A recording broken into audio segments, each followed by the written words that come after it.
আগামী 10 দিনের মধ্যে ফাঁসির ধর্ষকের ফাঁসি চাই এই বিল আমরা পাশ করে রাজ্যপালের কাছে পাঠাবো। যারা ধর্ষক করবে তাদের একমাত্র শাস্তি ফাঁসি ফাঁসি ফাঁসি, আর কিছু নয়। কামদুনি কেসেও আমরা ফাঁসি চেয়েছিলাম, দুজনের যাবজ্জন্ম হয়েছিল হাইকোর্টের রায়ে। অনেক চোর ডাকাতকে এখন ছেড়ে দেওয়া হয়। মনে রাখবেন, এমনকি আমার কাছে প্রায় ফাইল আসে 10 বছর 12 বছর হয়ে গেছে, ওদের ছেড়ে দেওয়া হোক। কেন ছাড়া হবে? যে খুনি তাকে কেন ছাড়া হবে? যে ধর্ষণকারী কেন ছাড়া হবে? যে অত্যাচারী তাকে কেন ছাড়া হবে? কিসের নিয়ম? আমি প্রধানমন্ত্রীকে চিঠি দিয়ে সতর্ক করলাম, আবেদন জানালাম, আপনি একটা ন্যায় সংহিতা তৈরি করেছেন, নতুন আইন, তাতে 10 বছরের একটা ধাপ, 12 বছরের একটা ধাপ, 16 বছরের একটা ধাপ, তারপরে আর একটা ধাপ, তারপর 10 বছর। কেন এই ন্যায় সংহিতা করার কি প্রয়োজন ছিল? আমি এখনো বলি, রাজ্যের হাতে পাওয়ার নেই। রাজ্যের হাতে পাওয়ার থাকলে আমি 7 দিনে করে দেবো।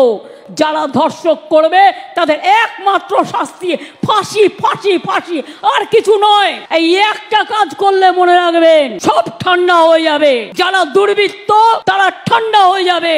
কিছু কিছু মোদি মিডিয়া এদের প্রমোট করছে, আর সোশ্যাল মিডিয়ার আমি বিরুদ্ধে নই, কিন্তু অনেক অপপ্রচার করা হয়, চক্রান্ত করা হয়, উৎসাহ করা হয়, মিথ্যে কথা বলা হয়। আমি ছাত্রছাত্রীদের একটা কথা জানিয়ে রাখি, এখন cyber crime is the main crime, মাথায় রাখবেন।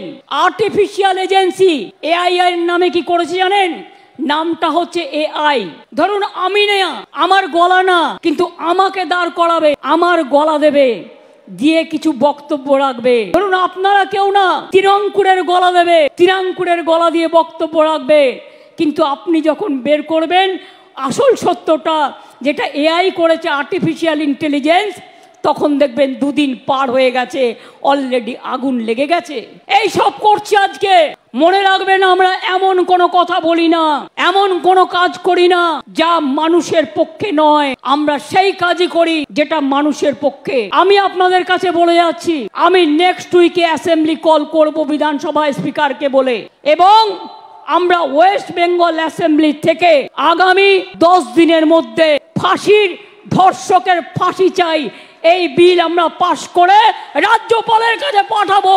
আমি জানি রাজার পাট রাজা বাবু কিছু করবে না, না করলে মেয়েরা মনে রাখবেন রাজভবনে গিয়ে বসে থাকবে ঘন্টার পর ঘন্টা, ভাইরাও থাকবে।